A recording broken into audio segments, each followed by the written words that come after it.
ఇప్పుడైతే మేము మీషోలో అయితే బెడ్షీట్ అయితే ఆర్డర్ చేసాము. అది ఎలా ఉందో ఇప్పుడు మా పిల్లలు అయితే ఓపెన్ చేసి చూపిస్తారు. ఇంతకుముందుకు ఒక బెడ్షీట్ అయితే బుక్ చేసినాము. అదైతే సూపర్ ఉందనమాట మీషోలోనే.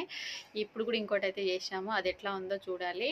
అది అదేమో ఎలాస్టిక్, ఇదేమో వితౌట్ ఎలాస్టిక్ అనమాట. చూద్దాం ఒకసారి ఎలా ఉందో. చూడండి ఇప్పుడైతే ఓపెన్ అయితే చేస్తుండు మీషో నుంచి.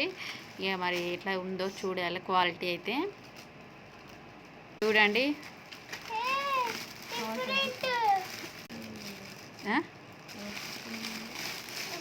ఇప్పుడు దీని అది ఏమో గ్లాస్ కాటను, ఇదైతే అంత ఏమో మరి అంత బాగాలేనట్టు అనిపిస్తుంది. చూడండి మిక్కీ మౌజ్ బెడ్షీట్ అయితే కొనుక్కున్నాం. మా పిల్లలకైతే మస్తు నచ్చి ఆర్డర్ అయితే చేశారు. చూడండి నాకైతే బాగానే నచ్చింది. క్వాలిటీ ఏం బాగుందో ఇక చూడాలి. బాగుంది. ఇంతకుముందుకైతే